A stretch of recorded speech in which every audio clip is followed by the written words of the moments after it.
everybody, and welcome back to the Drive Pink Dialogue. It has been about 18 hours since Inter Miami's 0-0 but exhilarating draw against Ahly to open up the Club World Cup. Now, if Inter Miami fans were worried about giving up a big scoreline going the other way, you should feel better because we just watched Auckland City lose to Bayern Munich 10-0. With that said, I'm your host, Scotty. I'm here with my co-host, Saur. I think this is going to be a juicy episode. I'm very excited to talk about this game. I had a lot of fun watching it. But yeah, I'm your host, Scotty. I'm here with my co-host, Saur. How are you feeling today before I start just getting into it? Because I'm so ready. Is this the quickest game recap that we've done? I think 18 hours. Maybe. Probably we've always taken a lot more time to digest the game and understand and analyze. But I think we're both really pumped to talk about it. So, what a game yesterday. I know every single Inter Miami fan is feeling very, very happy with the way their team performed. And I think every single Ahly fan is quite gutted that their team didn't get away with the win and all 3 points. There's a lot to talk about. I think it's going to be very spicy. And I'm excited for the game recap. I've got some good awards today, I think. So let's get straight into it. Okay, I have two things I want to mention first. This is a new tournament. I know it has the same name as an older tournament, but for all intents and purposes, this is a brand new tournament, first one ever. And I think it's fitting that Toto Aviles gets the first ever yellow card in the Club World Cup expanded edition, because what player could deserve the first yellow card more than Toto Aviles? I want to thank Joel Matip on Twitter for bringing that to my attention, because how fitting is it that he gets the first ever yellow card in this tournament? That's such a Toto thing to do as well. And I feel like none of the other fan bases are going to appreciate this because they don't know Toto like we do. So I think it's a really nice inside joke. And honestly, good for you, man. Good for Toto. Stays true to his brand, never deviates from his identity. So good for him. Listen, he wanted to be in the record book for something, and certainly, what else would he get in the record book for than the first ever yellow card? The other thing I wanted to mention first, before we get started into this game, Ahly Mascherano broke his collarbone in the game, so he's unfortunately going to miss the rest of the tournament. I guess he's getting surgery today, but he went to the hospital, got it x-rayed, broken clavicle. Really tough, and may have had a huge impact in this game. I think it was Toto Aviles that he bumped into when he got hurt. He had an opportunity early in this game, 8th minute, and he had already broken the collarbone and wasn't able to put a particularly nice finish on it and maybe the injury affected that. But all the best to him. Hopefully it's a quick recovery. I think it's unfortunate that we're not going to get to watch him. We spent a lot of time learning about him, reading about him, and I was excited to get to see what he actually looked like. And unfortunately, that's not going to happen. So speedy recovery to Ahly Mascherano. Yeah, really unfortunate. I think he could have been the difference maker for Ahly. He looked very good yesterday. And in that first 15, 20 minutes when he was linking up with Abu Ali, I was scared because they had a lot of good patterns and link-up plays. Unfortunate because I would have loved to see him thrive in this tournament, and he seems like a player that would have really, in this specific group, he could have definitely stood out. So wish him a speedy recovery, and hopefully he can come back soon, even better.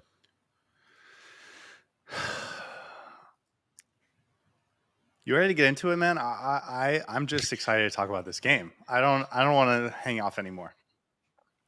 We don't have any administration stuff, so might as well just talk straight about the game. You know, the interesting thing is, and we kind of expected this to happen, but now that we're in the tournament, it's all about the tournament. The MLS regular season doesn't matter. The playoffs don't matter. The Leagues Cup doesn't matter. The transfer windows doesn't matter. It's all about what you can do in these next few days to prepare for the next game. And that's really all that matters. And so you're absolutely right. This is going to feel very sort of isolated event, but a very special isolated event. 5th minute, Ahly came out right away. Wessam Abu Ali gets open. He kind of puts a weak shot on goal. Ustari makes the save in the 8th minute. Another moment from Ashur, which I just mentioned. He also put a little bit of a weak shot, and Ustari made a couple saves early.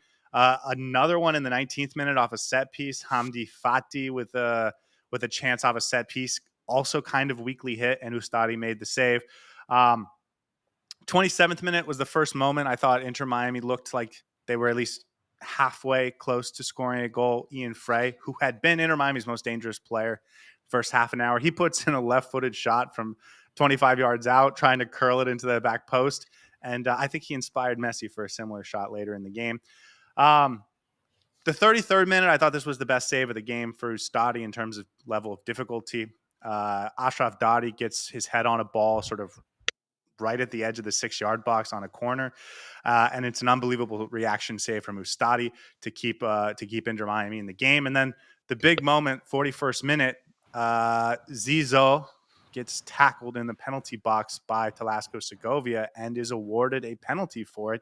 We can get to what happened in the penalty first, but I wanted to stop here and say, unbelievably soft penalty considering the way the game was being refereed. In my opinion, I didn't think it was even close to a penalty. I thought he actually goes back and tries to grab Talasco Segovia, feels him and sees he kicked the ball way out of his range to be able to collect it and make something happen, and decided, let me just try and get the penalty. And he got it. I thought the referee was at a poor angle, but I thought it was unbelievably soft penalty for Ahly. What'd you think? First of all, let me commend the referee because I think he allowed the game to play really well. There was a lot of physicality, especially from Inter Miami, and for large parts, he allowed the game to flow and wasn't calling cheap fouls. So I liked that. But there were a few inconsistencies in the first half. Toto Aviles got away with the yellow initially before he got his first yellow. And there were a couple of other instances as well where I was like, okay, you set the benchmark. Now you're going to have to deal with the physicality because you didn't give the first yellow at a very physical challenge. And then in a softer instance, he gave a yellow away, I think, to an Inter Miami player. So there are a few inconsistencies here and there, but that's fine. First game of the tournament, you're trying to set the pace. With regards to this penalty specifically, I agree with you. I think that was very soft and slightly unfortunate on Segovia because he was clearly not intentionally pushing into Zizou. He wasn't trying to commit a foul or anything. I can see the other side as well, where if this was into Miami, I would have been happy that this was called in my favor, and I could have probably said that this is a penalty. But I think from a second watch, there wasn't much in it, and it shouldn't have been called a penalty, especially with the way the game was being refereed and the physicality of it. But it is what it is. The ball doesn't lie.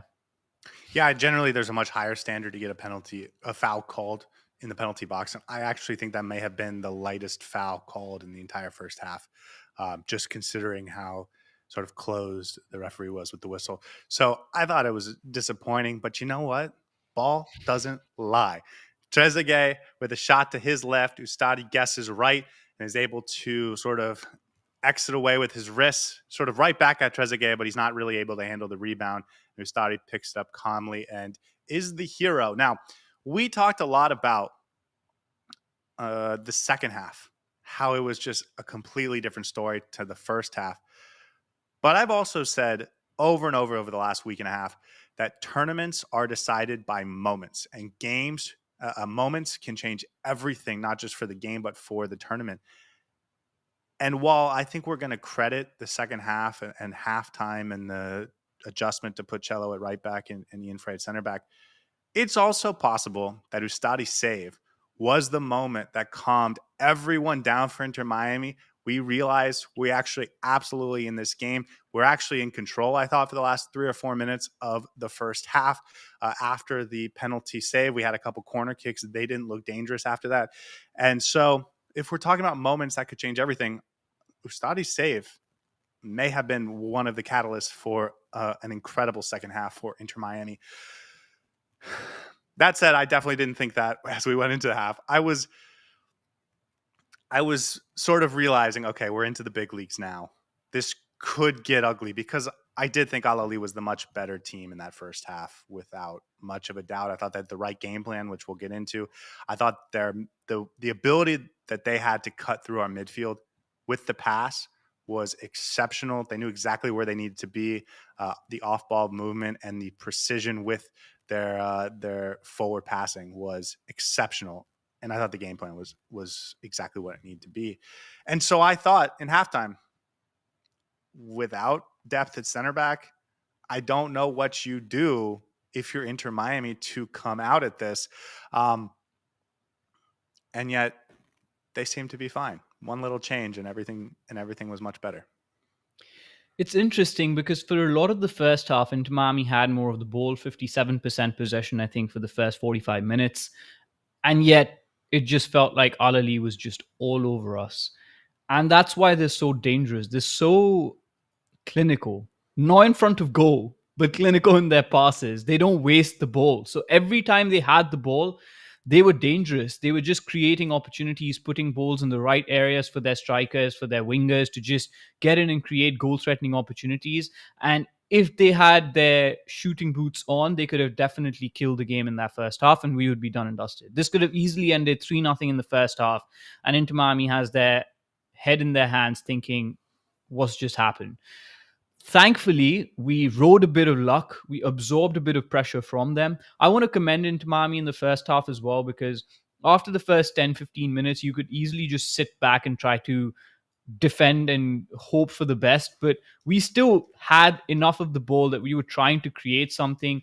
You texted me on the side offline saying, what do we even do? But I said more of what we did in that second, in the last 5 minutes of the second, in the first half, because we got control of the ball and we're actually trying to create more things and we're being a lot more clinical in our passing, a lot more sharp in our passing in the last 2-3 minutes.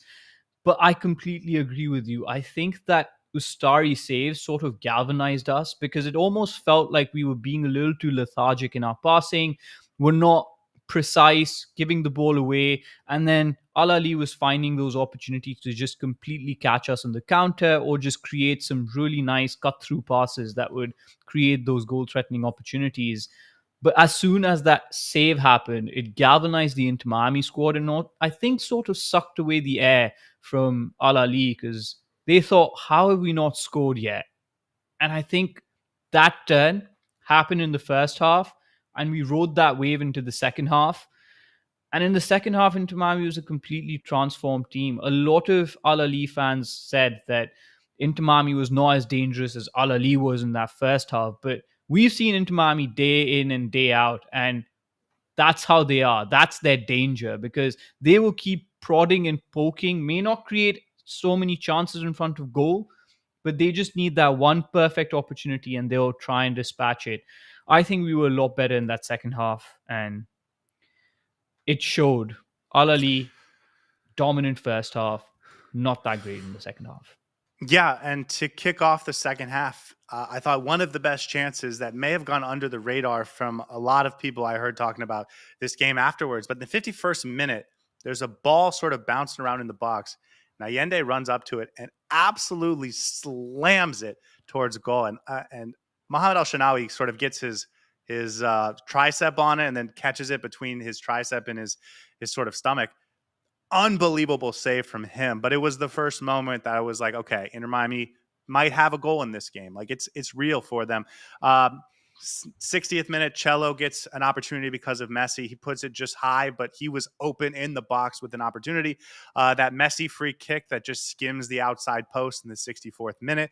Redondo has a moment in the 76th where he gets his head on the ball. I think he kind of got halfway of should I pass it to Luis Suarez or should I go for goal?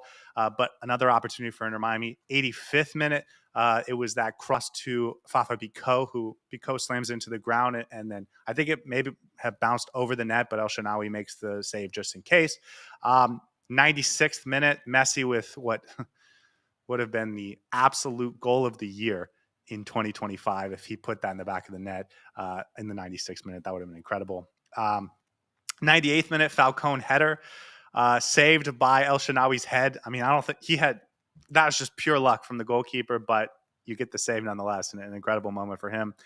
And then 99th minute, after our last corner, Ahly goes on the break the other direction, and it's Noah Allen and Lionel Messi as the line of defense, as Ian Fray and a couple other guys make that heavy sprint back in the 98th minute to try and stop a would-be winner for Ahly. And it's a 0-0 draw that both teams had, I think, an excellent chance to win. Inter Miami in the second half, Ahly in the first half, incredibly entertaining. And I thought the goalkeepers for both teams were the player of the game. Ahly looked very professional in the first half, and Inter Miami looked extremely professional in the second half. We were very, very good in that second half, and I think the best that we've looked this entire season so far. This is the team that we're used to seeing, and it's really interesting that it was a game of two halves, because if we had actually played that way in the first half as well, this could have been a different story altogether. But kudos to both teams for stepping up and the way they showed up tonight in the first game of the Club World Cup. It could have easily been a game where both teams were cagey, did not want to concede, and go away home with just a point each, playing a snooze fest. Instead, they go away home with a point each, but played an absolute blinder off the park. The fans had a great time. Us sitting on the couch had a great time. I think the players really enjoyed the game as well. But phenomenal game into Miami in that second half. Do more of that, and we'll be so happy, because that's what we want from our team. Not just in terms of the passing, the play style, whatever, but the dedication with which they were playing, the unity with which they were playing. I think that was the first time I've seen this Inter Miami team play that well since the first 2 weeks of the season, and I really enjoyed this overall. Saif says that Inter Miami was very physical, I think would be how I would summarize what he's saying. I just want everyone to know, because I think maybe that's what you would have thought watching the game. Inter Miami had 11 fouls in this game and Ahly had 10. So actually from a competitive perspective, it was pretty even. But in terms of the moment to moment physicality and the expectation of how hard each shoulder comes in, how hard each tackle comes in, I thought this was representative of the difference in styles that I think is going to make this tournament exceptionally interesting to watch. MLS is a very physical league, and I think the first thing we should mention when we talk about why this game played out the way it did was that Inter Miami had a level of physicality. Toughness is probably the wrong word, but they were coming in a little harder on every tackle, coming in a little harder on every body shot. Shoulder to shoulder contact was a little bit more physical than I think Ahly was used to. And while Ahly, I think, started to adjust later in the first half, both early in the first half and then certainly in the second half when they started to run out of steam, I thought it was a huge advantage for Inter Miami. This, I think, was one aspect that surprised me, because I thought Ahly Yeah, me would be too. more physical than I Inter don't. Miami, and I was pleasantly surprised at how well we were competing physically. We're going to talk about the potential red card later when we talk about the individual players. But Inter Miami was there physically throughout this game. Julian Gressel's theory was dispelled in this particular game Yeah. because we just got stronger after the 30th minute. And I was really pleased to see that. That was something I was not expecting Inter Miami to do. And honestly, it goes to show that when you're playing within your league bubble, your idea of how your team matches up against some of the others kind of gets distorted. So, compared to the Egyptian league, compared to the African Champions League, I think the MLS is a lot more physical, and that's one thing that I've taken away from this game, because Inter Miami in the MLS is one of the least physical teams. So for us to be that physical against the Egyptian champions, I really enjoyed that and I really liked it. Um, and that just goes to show, as you said, different matchups produce different styles, and it's so fun to see, right? We'll get into more big picture talk about the tournament at the end of this episode. But okay, let's get into Ahly, because this is probably the last time we're ever really going to talk about them in any sort of depth. Hopefully we get to play them again sometime, but not anytime in the near future. Perfect strategy. They knew exactly what Inter Miami's weaknesses were, and they knew exactly how to play against them.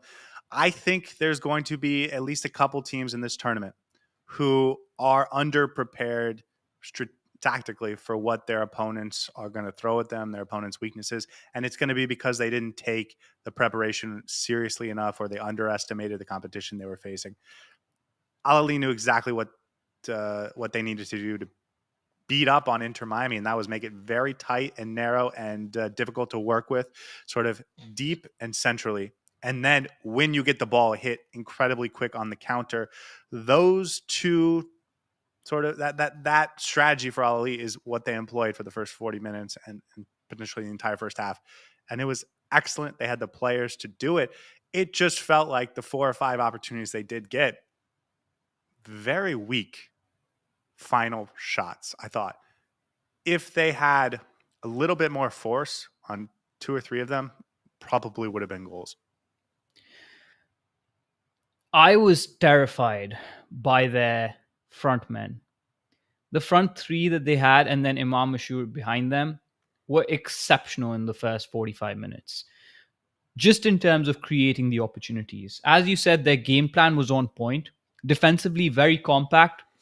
I think Hamdi Fati, underrated midfielder, sort of went against him that he was pushed away from his position once Imam Mashu went off, because I thought he was doing really well in containing Inter Miami in the midfield. And then their backline was compact enough for us to struggle trying to break through.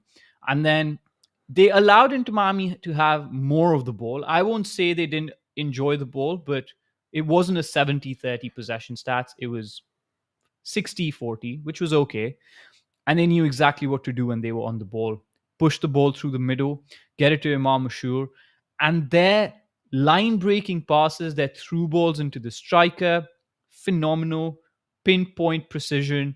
The runs that their front three were making in behind, whether it was Trezeguet or whether it was Abu Ali, were often catching us off guard. Inter Miami was playing a strangely high line for that, especially with Maxi Falcone, who's not the quickest, didn't help our case. And they were exploiting those spaces in behind really well. Got called offside a couple of times, but then they figured out and were getting in front of goal again and again and again. And were doubling up on our centre backs as well.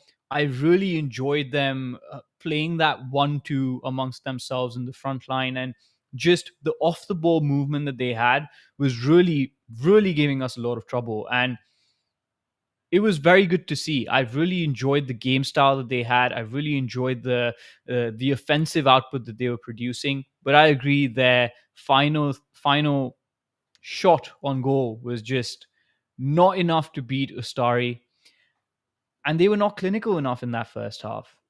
I think the second half was a slightly different story because Inter Miami tweaked a couple of things, protected the ball better, and I think Al Ahly dropped off over the course of the last 45 minutes, and their physicality was off. They might have been taken aback with how well Inter Miami had grown into the game. And I think once they had to make a few changes in the midfield with Imam Ashur coming off, they just weren't as clinical and as precise with their final balls. And I don't. The sure thing I don't think is part of this. He came off in the 13th minute. He had one opportunity that happened after he got hurt. So for that one chance, I think you can say that was a factor. But they brought in Zizo, who is a really national team player.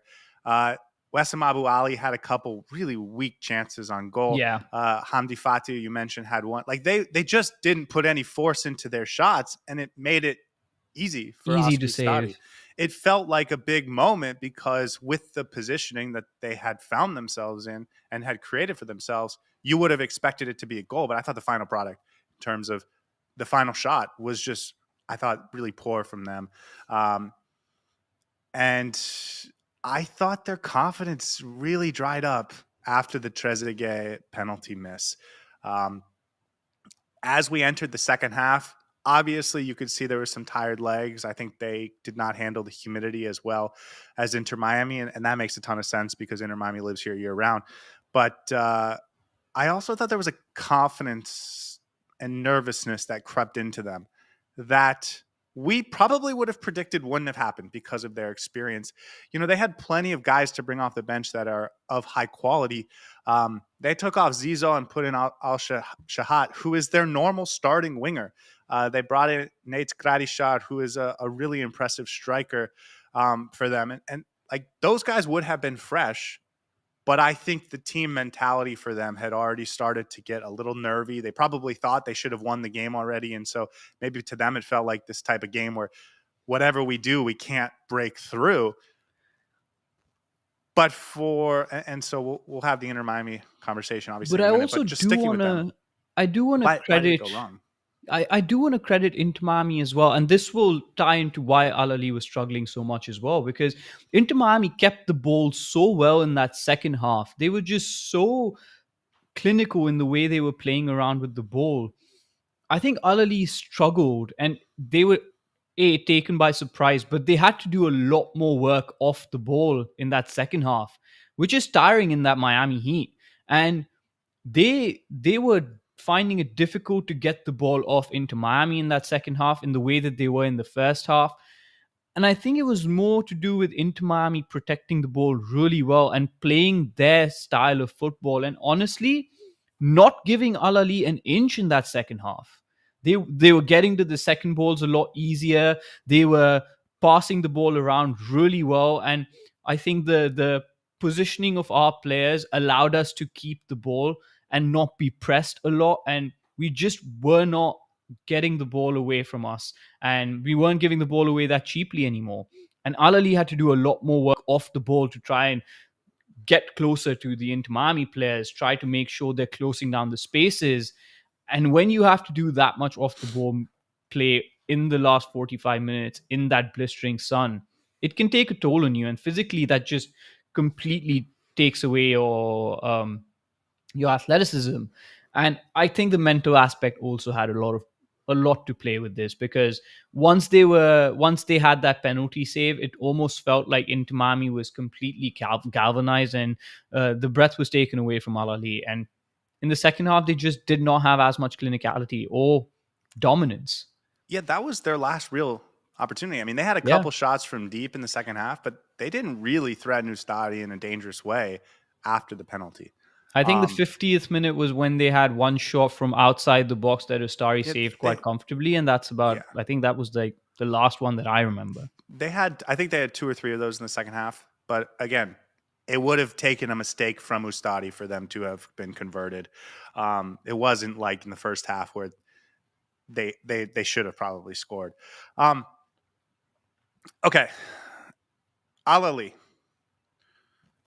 are you convinced that they're terrible? Are you convinced that they're excellent? Are you convinced they're going to get grouped? Are you convinced that they're going to win the group?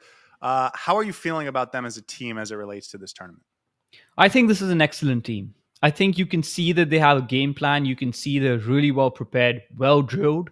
There are a couple of factors that went against them yesterday. If they had finished off their chances, we would be having a completely different conversation, to the point where we'd be thinking Inter Miami was blown out. Uh, Ifs and buts, of course, hypotheticals, but in a different world, Al Ahly would be rejoicing at how they dominated Inter Miami. I really like this team, both in terms of the players that they have, the depth that they have, their coaching preparation. I thought was really good, and things didn't work out for them yesterday, which happens in football from time to time. But I commend them for putting on a great show and giving us a really good game, even though it was a goalless draw at that. And it only works when both teams are going for it and when both teams are trying to win the game. So kudos to them. I'm not sure how far they go in this tournament, because I feel like if they were coming in with their coach already in place for the last 6 months, their new players already embedded in, this would be an extremely dangerous team. But I'm definitely going to watch their next game against Palmeiras. I'm going to watch them play against Porto as well, because this is a really fun team that can really go far if they get their act together over the 90 minutes and can start scoring the goals that they create, the opportunities that they create for themselves. Yeah. Oh, again, I keep mentioning this, but in tournaments, it's all about the moments. And I thought they created moment opportunities for moments for themselves. Their goalkeeper was excellent and did have the moments for them that got them 1 point in this game. And so if those go their way, a few more of them, I think they could definitely get uh, a couple more points in this round and get to the next stage, and then see what they can do from there based on their opponents.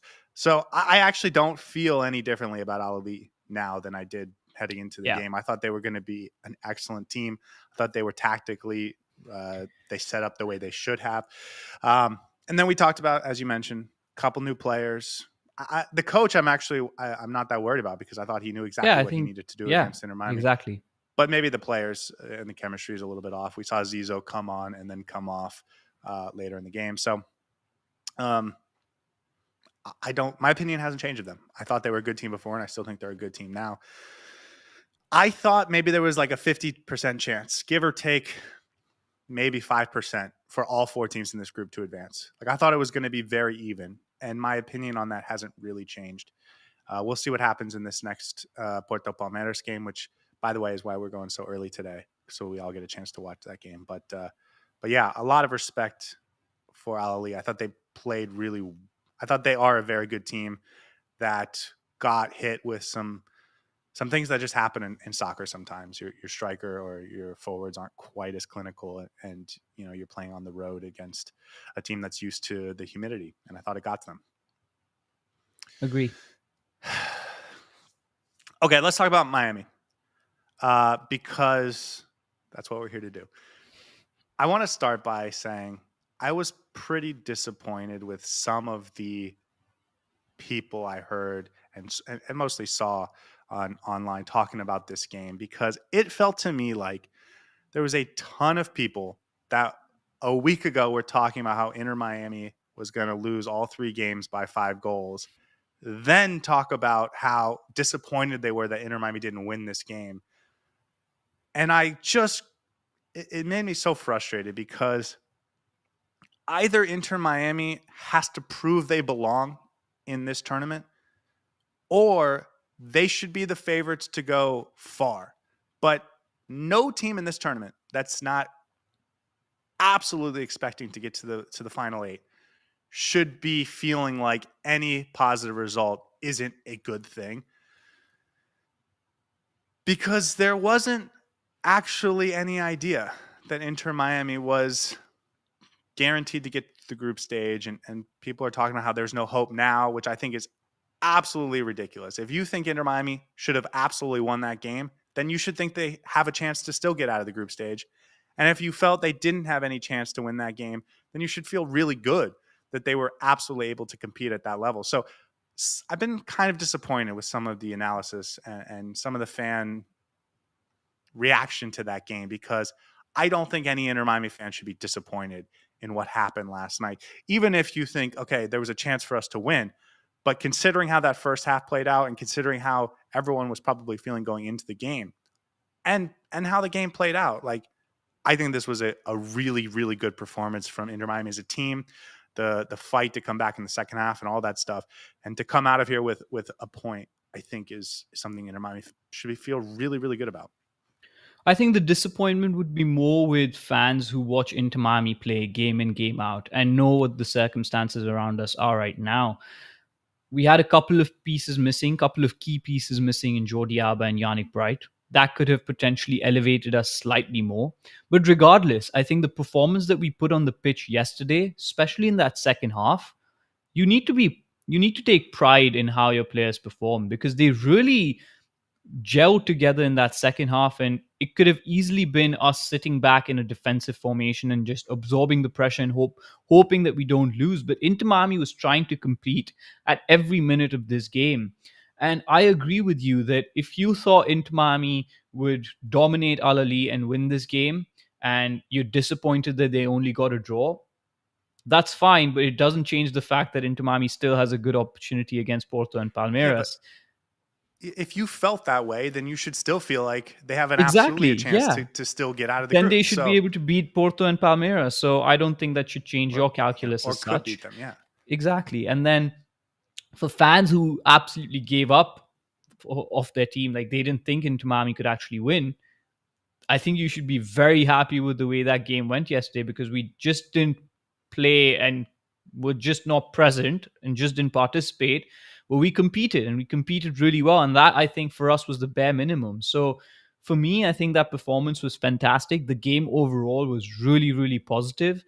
And there's so much to take away from this game into the next one. I'm not saying we're going to beat Porto. I'm not saying we're going to beat Palmeiras. But as Inter Miami fans, with the circumstances around the club and the unknowns of everything, I think we should be very happy with the way our team performed. And yes, we could have got 3 points, but we could have also lost that game. So overall, I think it was a fair result in what it was. Yeah, I think to say it, if you thought Inter Miami. I'm sorry. Right now, if you think Inter Miami has no chance against Palmeiras and Porto, then you should be happy with a good positive result against Ahly. And if you thought they should have beaten Ahly comfortably, then you should still feel like they have a good chance to get that win they need against either Palmeiras or Porto. And so either way, I think Inter Miami fans should be feeling good right now. Would you have loved to get that winner, especially if that Messi, if that 96-minute moment for Messi would have been possibly the most magical thing we've seen from him since he got here. I think I had dreams last night about that going in, because of just the moment and how difficult that shot would have been. But I think Inter Miami should feel good about this, especially because in the first 35 minutes, first half, really, it looked like they may be outclassed, and that's not what ended up happening. Okay, I wanted to get that out there because it was frustrating me. Because I think either way you should feel decent about where this team's at. Okay, Javier Mascherano, did he set the team up for success? I think he set the team up with what he had, the pieces that he had available to him. I think he did a really good job with that. I wasn't too concerned about the starting 11. There are a few concerns with Maxi Falcon starting, and I think those came true in the first half, especially. But overall, I think he did what he had to do, at least to set this team up to compete against Ahly. Ahly set themselves up to play very narrow and tight defensively and to try and make it very difficult for Messi, and that's exactly what they did. We've seen a lot of MLS teams try and do the same thing to great success this season. But that gave a lot of space for Ian Fray down that right side, and we saw him be dangerous in that first half. But I think overall picture, if Inter Miami just bunkered, it would have been bad for a mindset perspective because that's not what Inter Miami can do effectively. It's not how their team is built. And so they had to come out and try and play their style and show themselves and Mascherano had to show the team, I have confidence in you guys to do this. And that's exactly what he did. And so I want to give him a lot of credit for that because we didn't really know how this game was going to go from a talent perspective. And for him to not be scared of the unknown, I thought was really, really positive. And then as we talked about last night, as you just mentioned, once you make that decision, I think you're pretty limited in what sort of flexibility you have from a personnel perspective because of some of the injuries you have right now. So I thought he did what he needed to do or what I would have wanted to see from him. And then I thought the second half adjustments were really good. I do want to still... Yeah, go ahead. I do want to talk about the first half a little bit, though, because the alternative to him would have been bunker down, play in a really low block, and try to hit Ahly on the counter. I don't think that would have worked because A, they were playing really narrow, and they were very incisive in their passing. So they were cutting us up really well with their movements in and around. When one player would pass the ball, he would make a run in behind. The other player would pass it into him. They were very good with that. That would have completely broken up our low block. And Inter Miami is not effective in playing in a low block, at least with the personnel that they have. So it would have been counterproductive. And I want to commend him for at least trying to play football and not being scared at all. That's the right way to go with it. Not fearing Ahly for who they are. I do think there was something that I didn't particularly like in the first half, which was both Noah Allen and Ian Fray playing really high up. It was almost like we had two center backs and that's it, with Sergio Busquets sometimes coming slightly deeper to create that three. But usually what happens is it's Noah Allen as the left back who makes that back three. And then one of the fullbacks goes forward. But I thought Ian Fray was playing slightly higher up, which was really good. But then Noah Allen also is taking up a position more in the midfield than in the back line. And that was creating a lot of opportunities in behind, especially on that left. I thought Trezeguet and Abu Ali and then Imam Ashur for the first 15 minutes were getting the best of that space. And Toto Aviles was often getting left isolated. And we were struggling with that. I think that changed in the second half. I don't think that was a Noah thing. I thought he played pretty conservatively, actually. No. He had the license to get forward, but I thought when he wasn't making those runs in behind, he was playing deep. And I think the issue was more on the right-hand side with Ian Fray, where there was a lot of space in behind him. And Allende was not covering when Ian Fray was heading heading forward. So there was a lot of space for Toto Aviles to cover. And I thought he struggled with that a lot. And I think normally that's where you would have Yannick Bright there. Yeah. It's Yeah. just very natural Absolutely. at understanding when to make that track back. We didn't have him available, and whether you want to argue with Redondo or Cremat, like neither of those players or David Would Ruiz do or that. like Yeah. none of them are exceptional at that. So again, when we're talking about the pieces that were available, I thought this was the right way to come out. Did they get lucky that they weren't down 1-0 at the end of the first half? Yes, I think that's absolutely fair to say. But um, they also knew what they were doing wrong. And I thought that was being ball insecure. And there was a couple players that I thought were really, really poor, specifically Sergio Busquets. And I'm sure we'll talk about him more later. But it was clear that the way Inter Miami was going to lose this game was turning the ball over in front of Al-Ahly's back line and them hitting with that clinical passing forward, line breaking passes to create opportunities for those attacking forwards from Al-Ahly. It became clear that's how Al-Ahly was going to score. They had a couple corners or a set piece or two, but for the most part, that was their strategy to score goals in this game. And so Inter Miami knew they had to be more ball secure going into that second half. And I thought they did a couple things that made that a lot more effective. First, taking Toto Aviles off and putting Ian Fray at center back and Chelo Wigan at right back was very important, because by doing all three of those moves, you become a more ball secure team. We talked a lot about how Ian Fray is sort of more dangerous going forward, but Cello is less likely to turn the ball over and give the opponent an opportunity in transition. And then Ian Fray is less likely to turn the ball over at center back than Toto Aviles. I also thought Telasco Segovia became more of an option for that back line, and part of the buildup played a little bit deeper. And I thought that made it easier for them to build up more naturally. And then I also thought they tried less over the top balls. That was a part of their strategy coming into this game. We saw a lot of balls to Ian Fray down that right side, but also to Tadeo Allende over the top. And they cut all of that out and became more ball secure in the second half. I also thought there was a huge performance tick up from Busquets and from Maxi Falcone and a couple other guys. But it was a dramatic reduction in the amount of turnovers, which I think added to, from Al-Ahly's perspective, actually this game plan we had is not working quite as effectively. They started pressing. And I think it was just a domino effect that started to have the other team press a little bit higher, trying to win those balls. And then you create space for Messi and Segovia to operate in the midfield. And then I think it just started unfolding Inter Miami's way.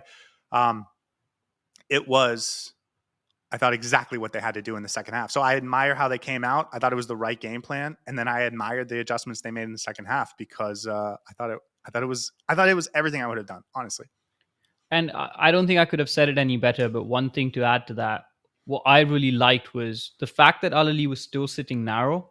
Inter Miami was moving the ball really well to create some of those opportunities. And there were bodies and options for everyone. As soon as Messi had the ball, he had three options to get to: Segovia, Busquets, Redondo. In front of him as well, he had Ian Fray, behind him, Chelo Wigan on the right side. So there were plenty of options to play around with.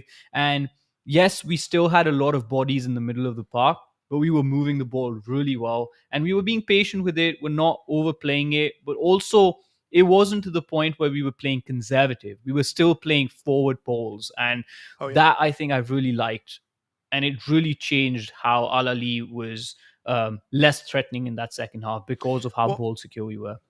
I disagree. I do think they were a little bit more conservative, No, but not in conservative in the a sense they could, like yeah, they could not have in easily a just passed the ball between themselves in the back line, and that could have been like, oh, we're keeping the ball, right? But it wasn't that. They were actually trying to move the ball forward in the most conservative and ball secure manner, rather than just yeah, constantly pinging it up top quickly yeah. and trying to catch Al Ahly off the break.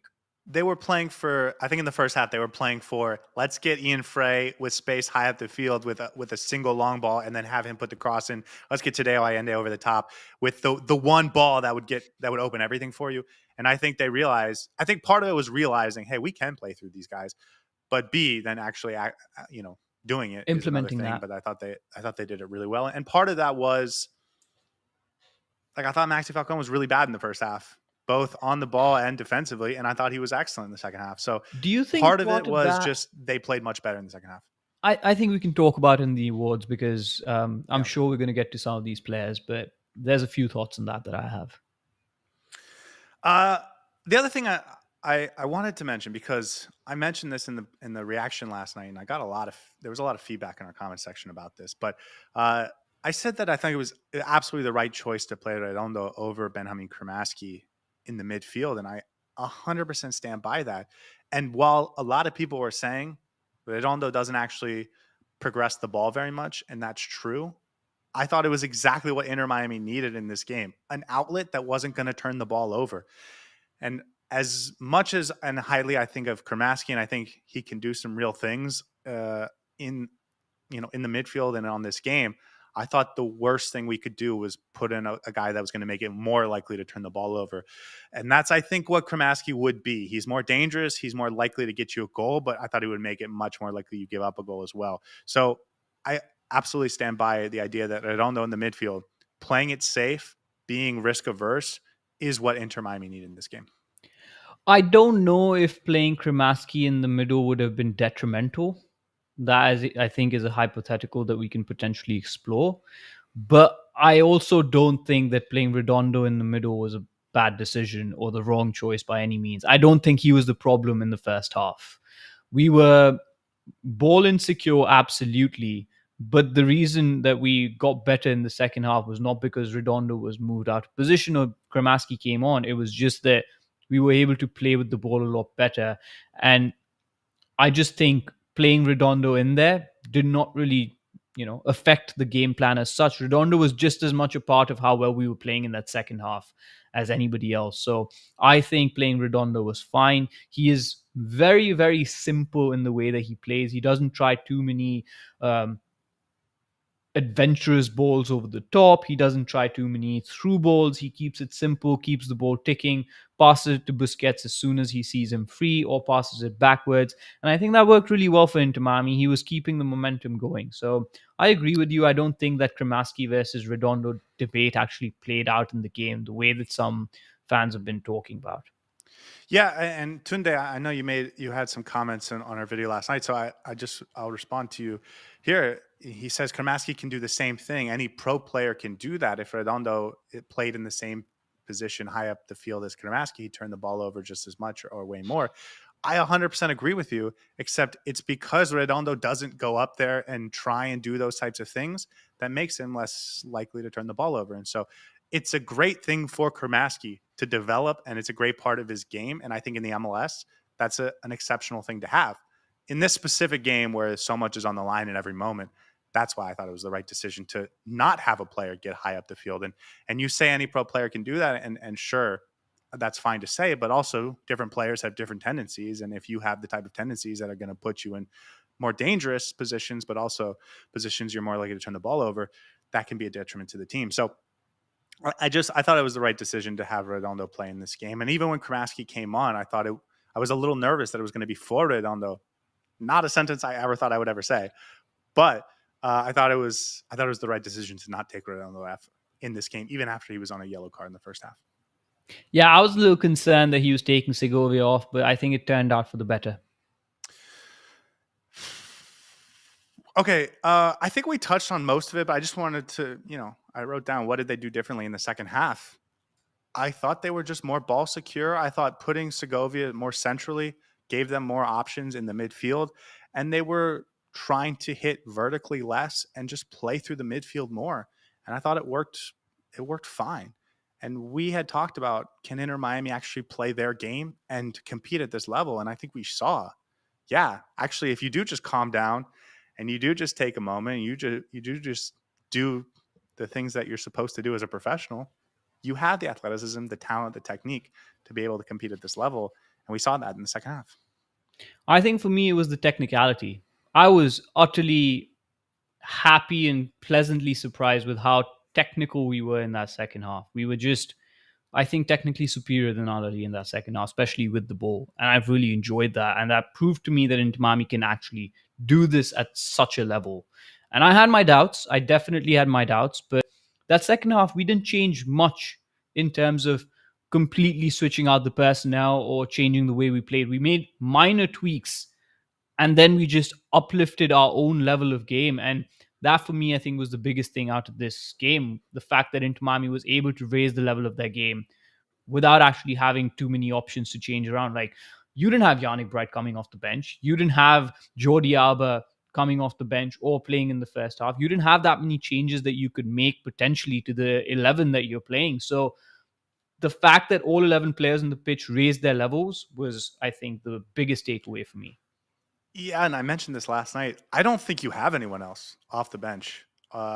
Maybe Baltasar Rodriguez, but I don't know what he is like. So he's not bringing on Alan Obando in this game, or Leo Afonso, or Santi Morales, or Ryan's. Like, he's just not going to do it unless injuries force him to do it. And so if they don't get anyone back from injury, and I think they probably will, I think these are the 14 guys we have.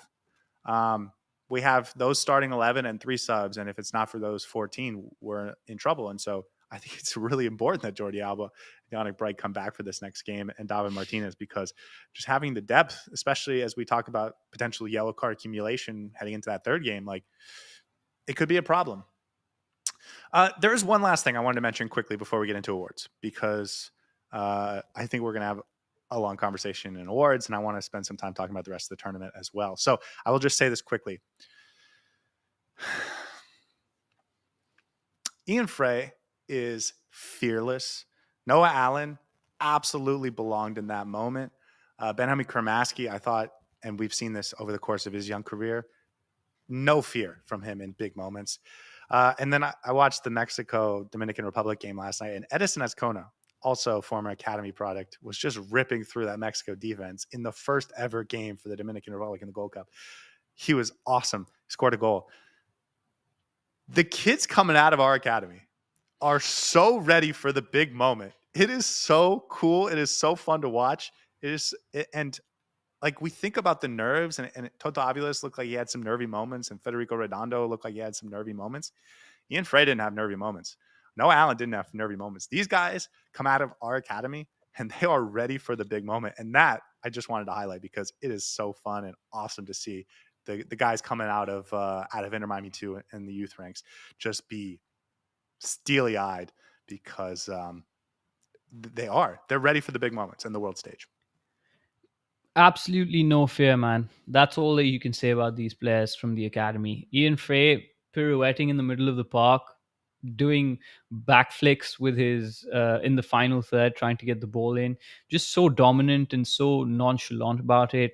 Noah Allen showing that he's just growing step by step, game by game. I thought it was so heartwarming to see.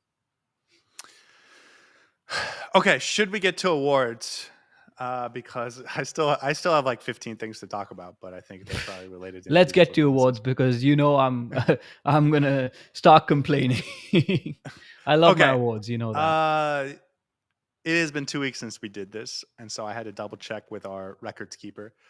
But they're reminding me that I'm a gentleman and that I should just let you go first. So, Saur, why don't you tell us who is the man of the match? Let me just say I'm the records keeper, and I was the one who had to tell him that I'm the first. I'm the one who has to go first this time. Uh there has to be one, right? No choice but to give it to the one and the only Oscar Ustari, without whom we would not have got all 3 points. Had that penalty save, made some awesome saves in that first half, and then basically sat in his lounge chair in that second half because he'd already done the work in the first half. We talked about, would this tournament determine who our number one is going to be going forward? If that performance has anything to do with it, I think Oscar Starry is probably going to continue to be our number one, even after Drake Callender comes back. He rolled back the years in that one. I thought he was the best that he's looked in an Inter Miami jersey. And thank God for Oscar Starry yesterday, because some of the saves he pulled off were spicy. Yeah, the penalty. I actually only thought he had one save that was like truly exceptional. Listen, But I the don't want to. composure, like, I'm not gonna say anything bad. It was, we needed him, and we needed him to do what he did last night. He was so calm and safe with the ball that every time we did give up an opportunity going the other way, he was just there.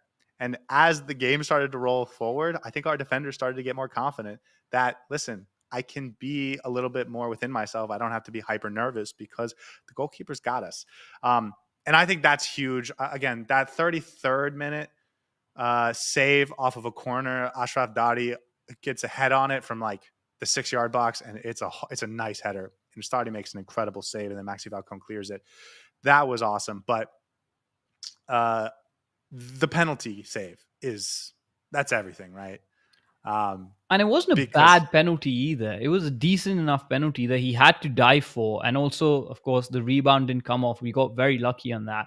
But he had to show up, man. It's not, you can say, oh, they were easy saves to make. They didn't have enough power on it. But there were a couple of instances where he had to get down low. He had to come out quickly and make himself big. And if he didn't do that, we'd be complaining about, oh, why didn't he do it? So I just want to commend him for just keeping his head on his shoulder, and he was tested a couple of times and he came out completely on top. So very, very impressed by him. yeah, and he was the guy in the first half. It wasn't Messi. It wasn't Ian Fray. It wasn't no Allen. It Yeah. was Oscar Ustari in the first half, and the game could have been lost in the first half. We had talked to each other, during the game, who may be the man of the match, and it was obviously Ustari up until that point. And I was thinking, like, maybe if someone gets 2 goals, maybe we'll take it from Ustari. But really, I mean, it was the big moments from Ustari that shaped everything for Inter Miami in this game and got them to the point where they could settle in and really get going. So Ustari, absolutely man of the match. I will say, the way you set this up, you were like, it has to be the one and only. I was like, are you about to not give us to Ustari? Because I thought he was obviously the deserving man of the match. Yeah, I agree.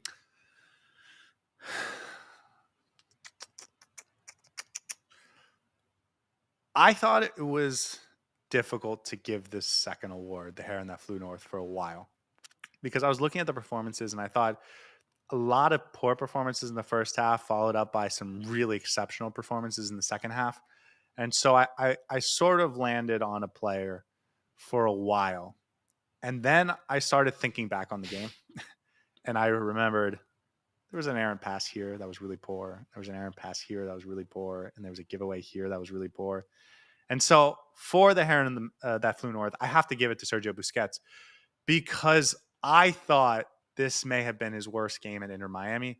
So ball insecure. He was very imprecise. He had a lot of passes where he put them 3 yards in front of where he wanted it to go, which is something we have never seen from Sergio Busquets.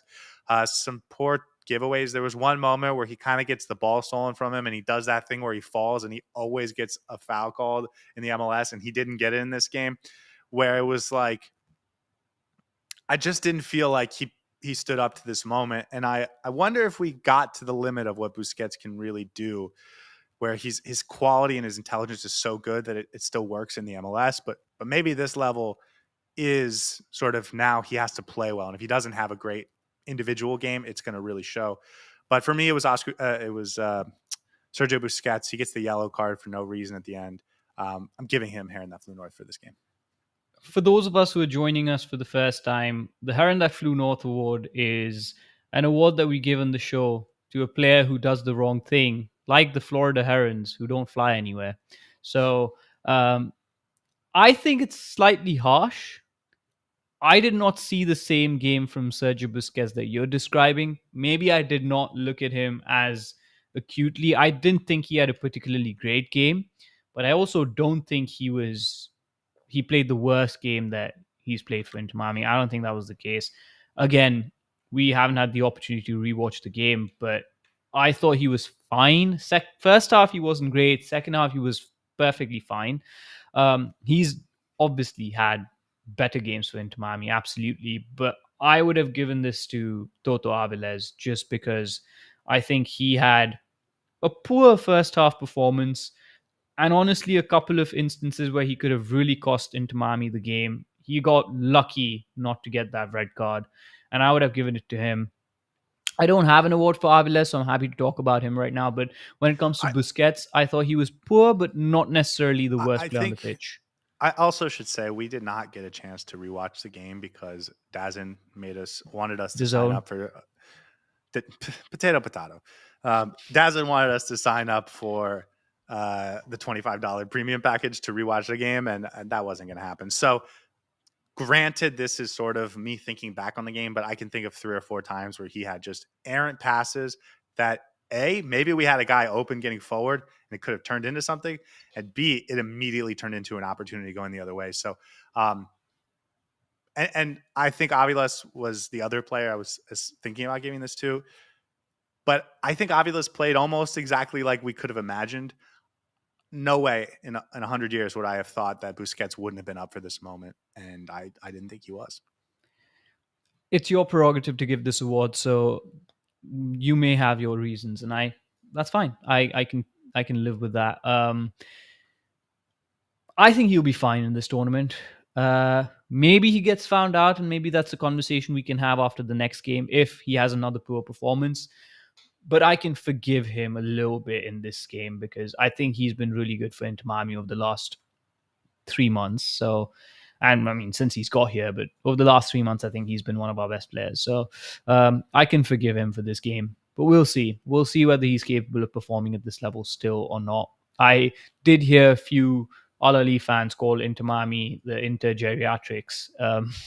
And well, while that's a little bit tongue in cheek, I hope that's not true for Sergio Busquets.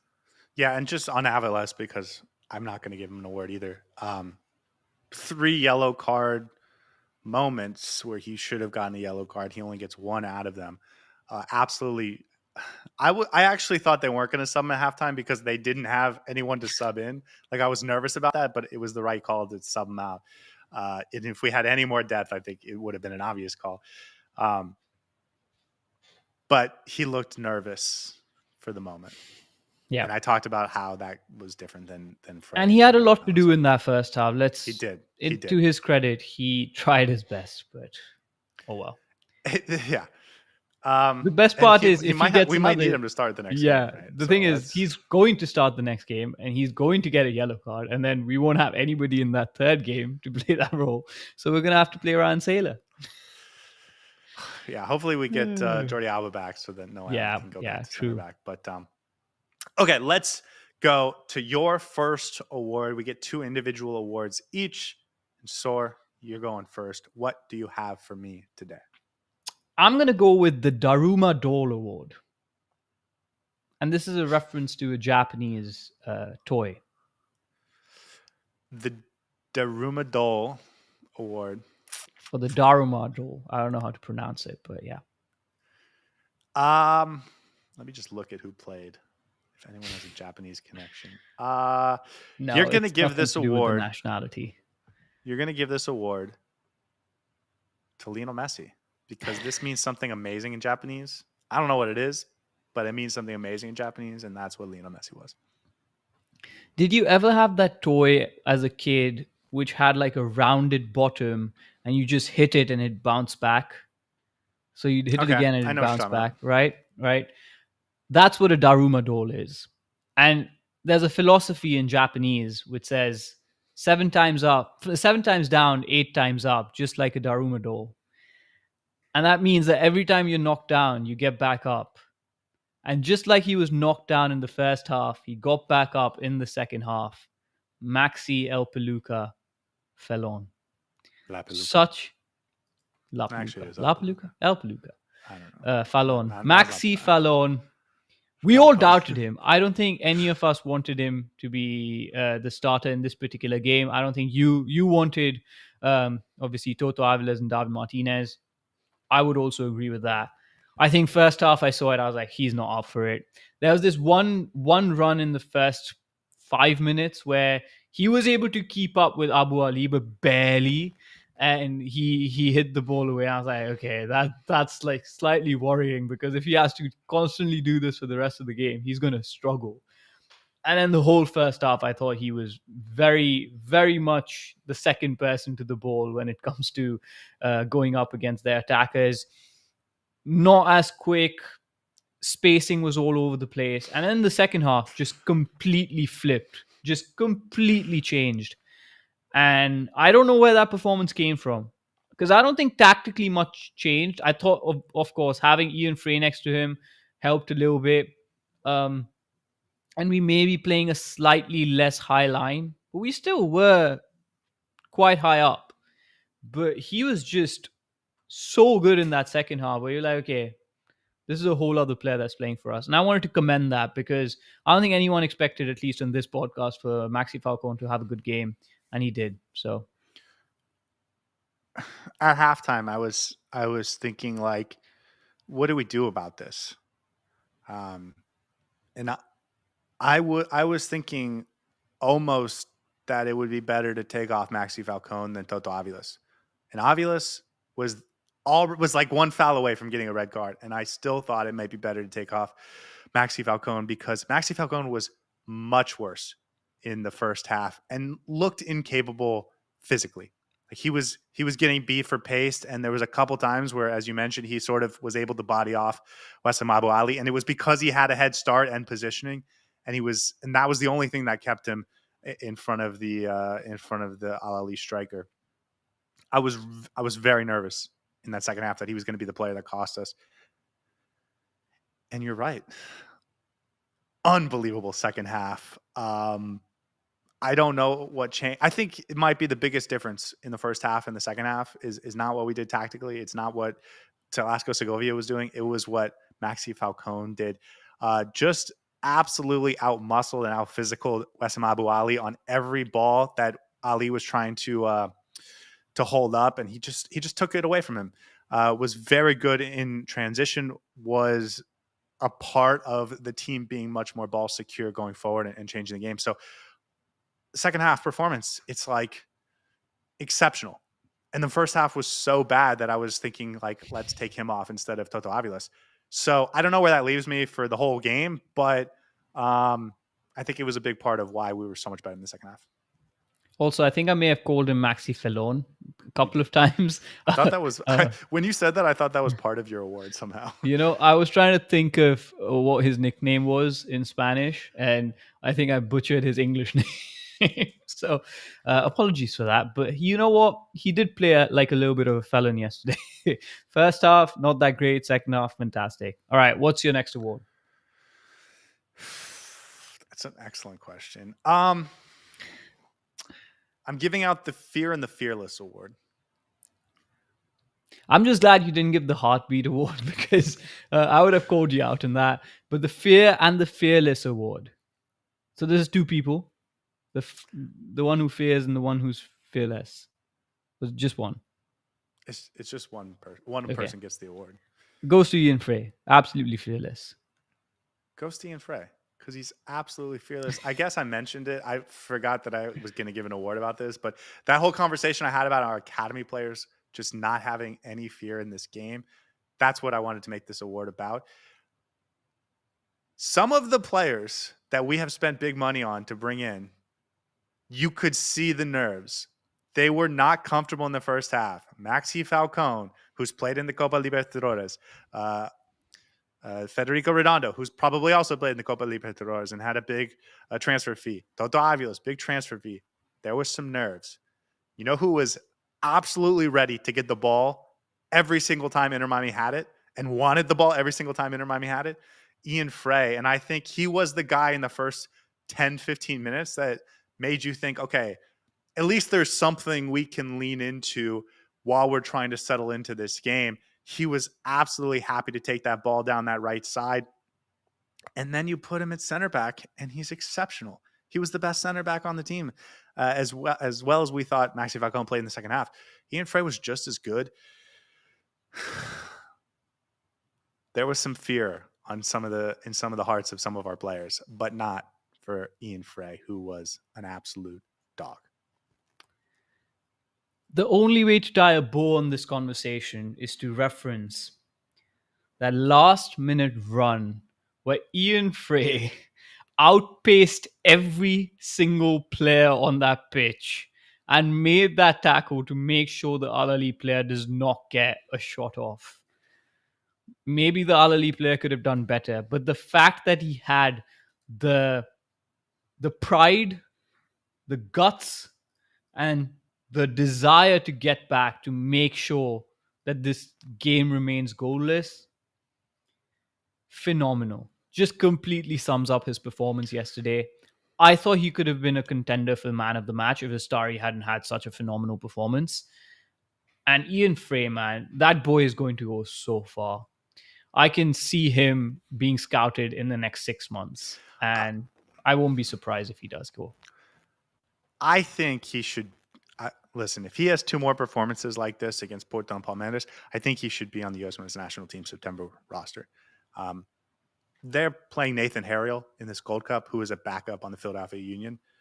Now, I get Dest, Serginho Dest, and Joski Ahly will probably be available in September. But even still, if Ian Fray can do this against the best teams in the world, he deserves an opportunity with the U.S. Men's National Team. And the only reason it hasn't happened yet is because of the injuries. I hope that's – listen, I'm a USMNT fan, so I'm biased. I hope that's what he wants. I know he has the connections to Jamaica, but I would love to see that happen for him because he deserves it. And when you look at the U.S. Men's National Team pool of right backs, no one is as fun and interesting as Ian Fray. And then when you add the flexibility to play a really solid center back too, he's just a piece that belongs at that level. And he belongs at this level too, in terms of the Club World Cup. So good. Okay, what you got for me? I had a better award for Ian Fray. Hold on. I just realized. I just want to add, you said Ian Fray with the 100-yard sprint. I also wanted to give Lionel Messi credit because him and Noah Allen were the only two defenders in front, Yep. Miami players that were in front of the players on the Ahly pitch. Exactly. Yeah. Which makes sense if they're defending a corner. But yeah, Ian Fray makes the tackle and the sprint when Falcone and Redondo are like trying and they're hustling. Fray had like the long speed to actually go be impactful in the play. So yeah, big credit to them. Okay, go ahead. My next award is the Ciudadela Award. What? The Ciudadela Award. It's one word, but I don't know how to pronounce it properly in Spanish, so I'm butchering it. The city of what? No, Ciudadela. Okay. In English, it translates to the citadel. It's Chalawigan. And why is it Chalawigan? Because he was awesome and he deserves an award. I hate when you do this because you're cheating the system. And the problem is I put so much effort and so much thought into this award and you just butcher it by using luck and by using... Now I know how Al Ahly fans feel. Okay. The Ciudadela is basically the citadel of Buenos Aires. And when Chalawigan came on to that pitch, he was like a citadel on that right back position where he just did not let anything pass through him. And he helped the defense become a lot more like a fortress. And that's why I think I need to give him credit because he has been really good in the last two games. And we criticize him a lot, but I think when he has a good performance, when he helps the team out, he needs to be credited. So well played, Chalawigan, man. You're still living up to my expectations as the best right back in the MLS.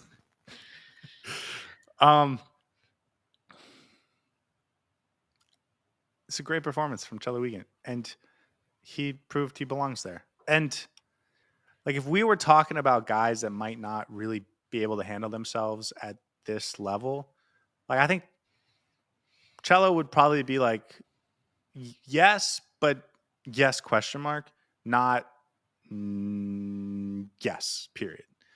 And he proved he absolutely belongs at this level. So big game from him. I thought it was really important. He had a chance. He had a chance for glory. Puts it a little high, but yeah, incredible. It was a great performance from Cello, and you're right. He deserves credit. He deserves an award. It's an interesting vocabulary word that I'm just learning in Spanish, but it's a specific name for the citadel of Buenos Aires. Okay, look it up. Okay, anything else on Cello? I have to figure out what my next award is.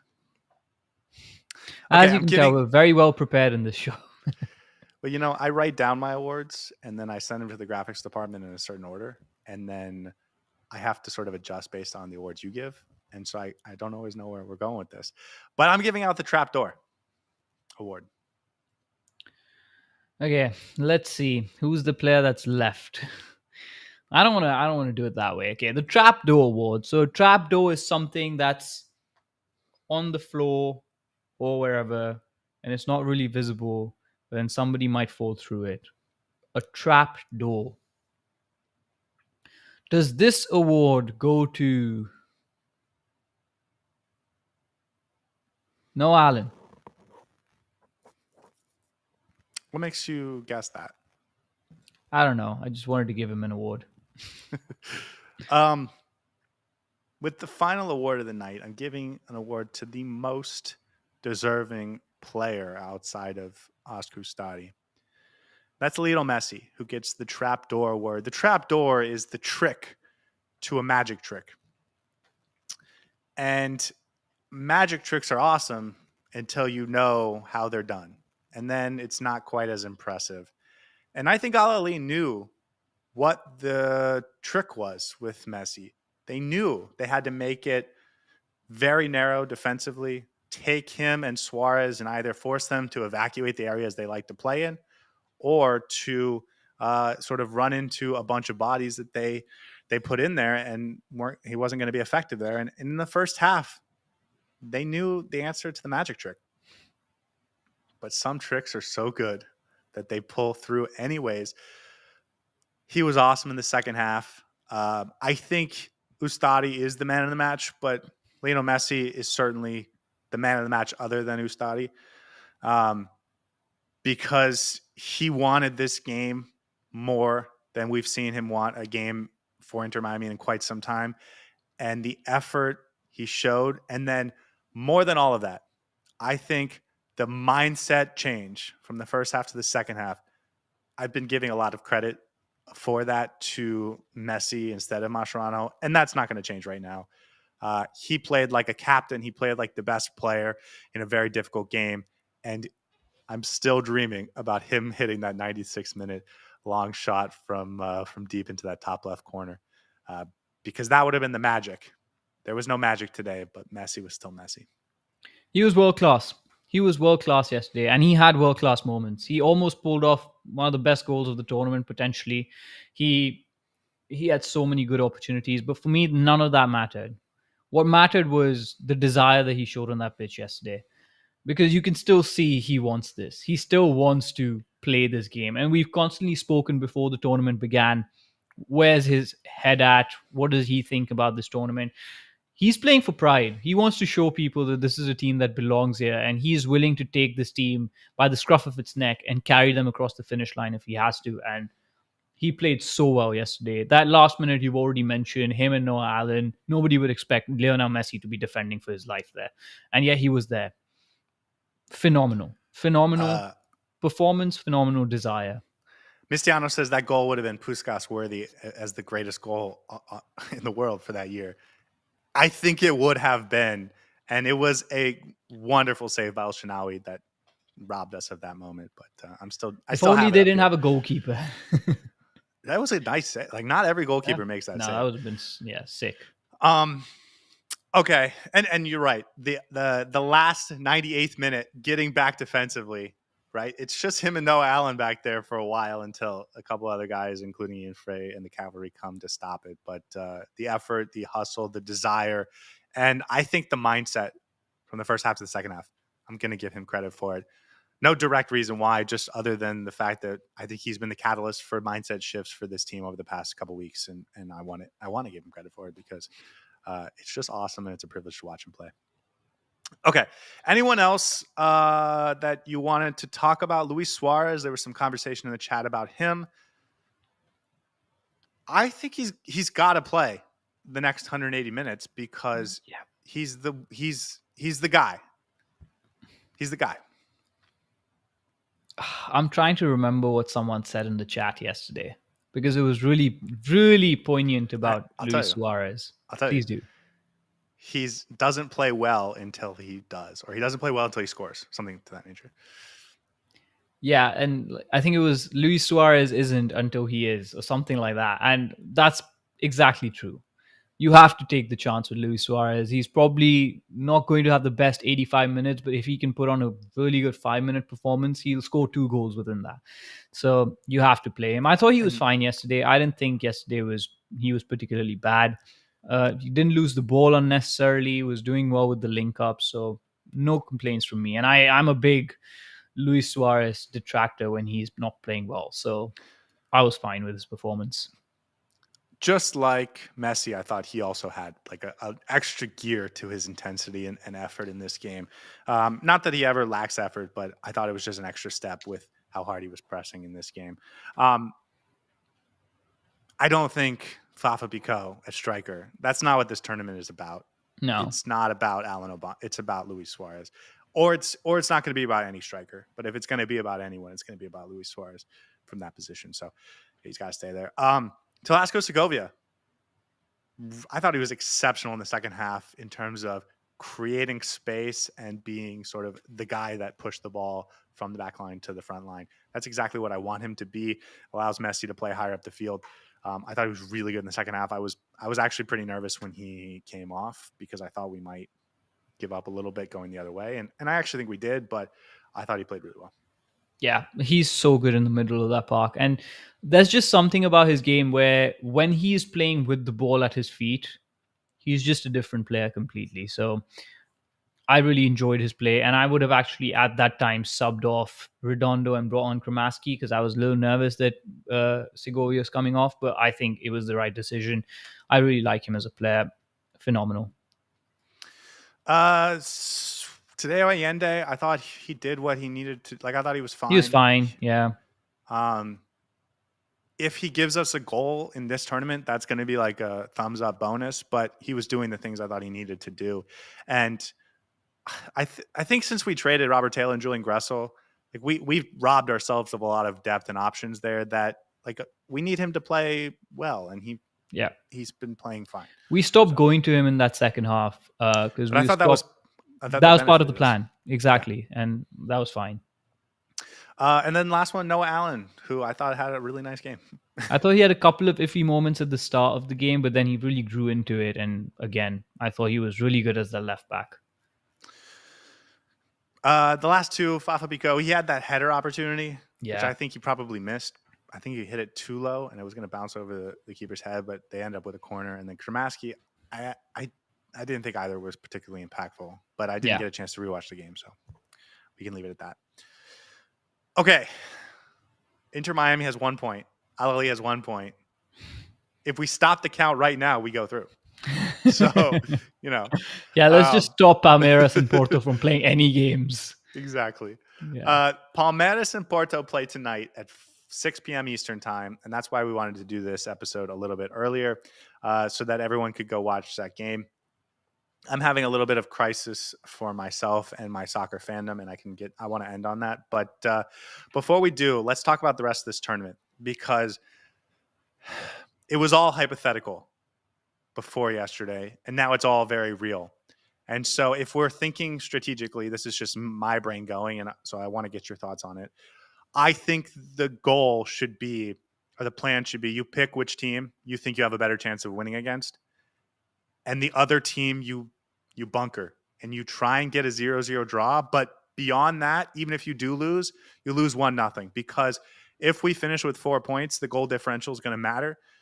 And I don't see Inter Miami winning either, any game 3 or 4-0 or 3 or 4-1 to sort of stretch the goal differential out. So even if you lose, you have to lose by 1 goal.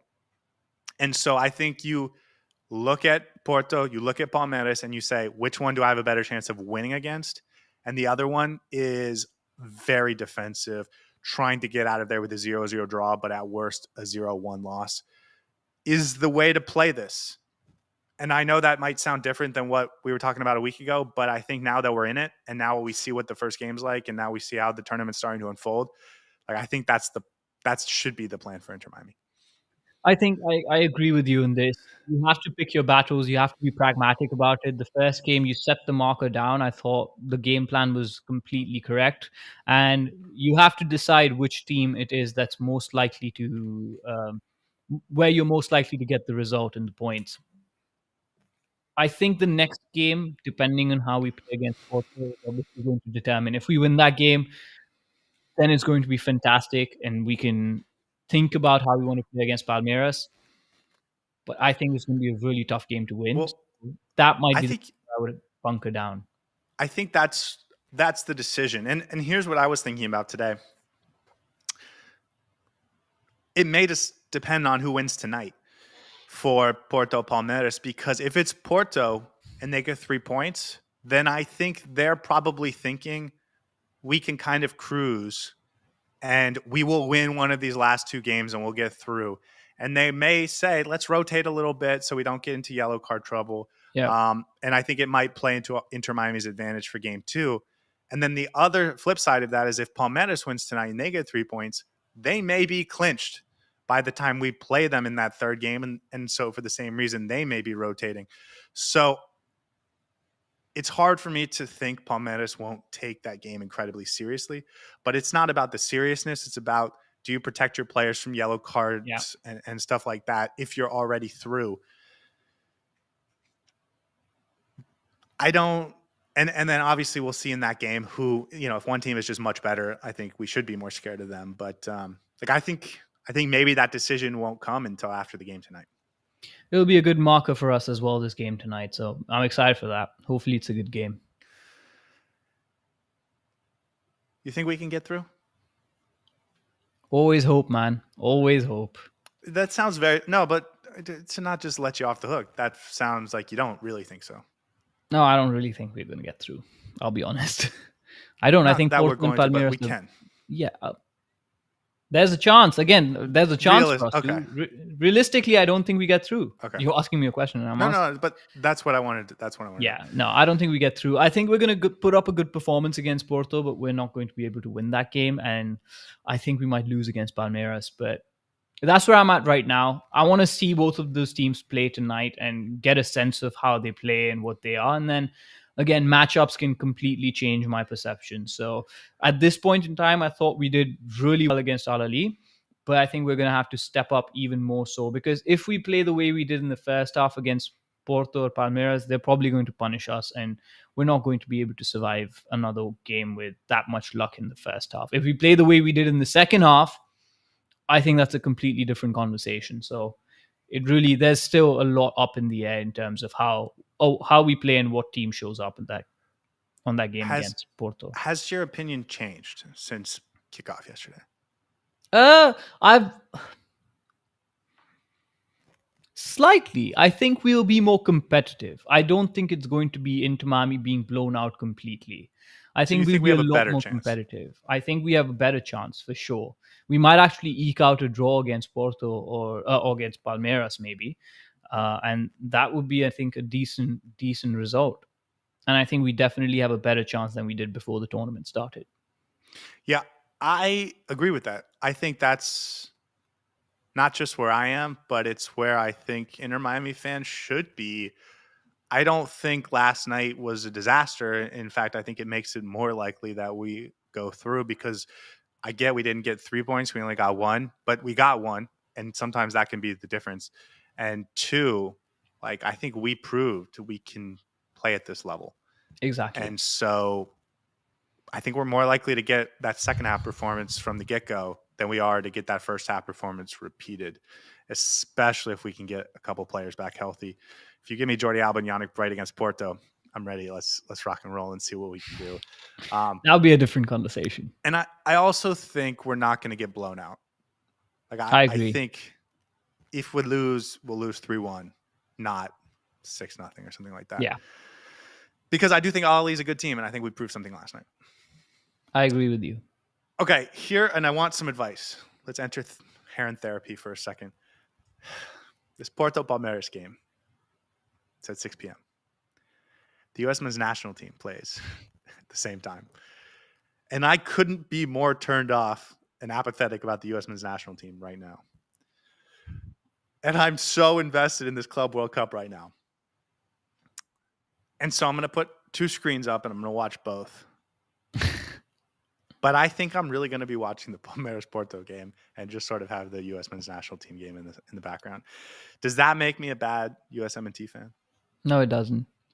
Sometimes you just got to do what you got to do, man. Sometimes you got to do what makes you happy. And right now, the U.S. men's national team does not make you happy, and that's okay. That's Retweet. okay.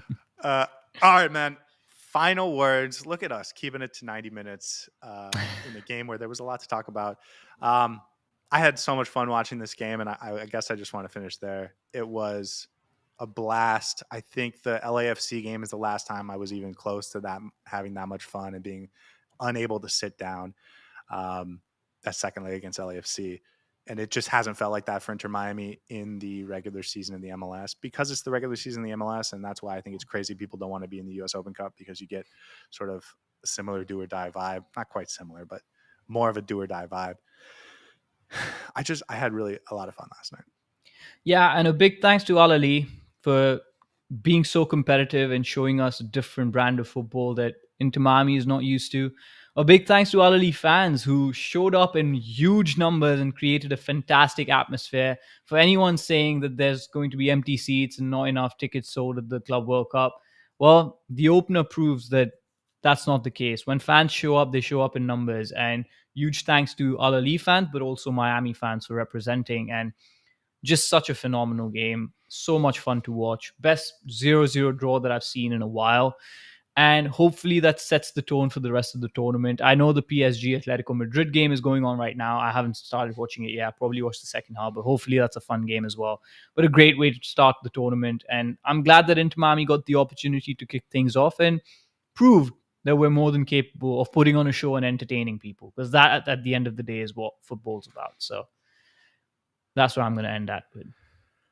Okay, guys. Yesterday, we did a 3-hour pregame show. It wasn't quite enough to get the team over the line. So we will see you 4 hours before kickoff on Thursday against Portland. No, I'm kidding.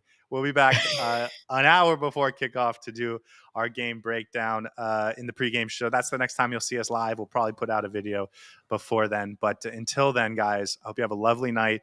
Enjoy the moment. Enjoy this tournament. Enjoy the Gold Cup. Enjoy your friends and family, and we will see you guys next time. Hey everybody, thanks for tuning in. Do us a favor and hit that like and subscribe button. Since our first viewer, sharing this with you all has been the very best part. So from the beginning until the end, thank you for being a part of this, and have a wonderful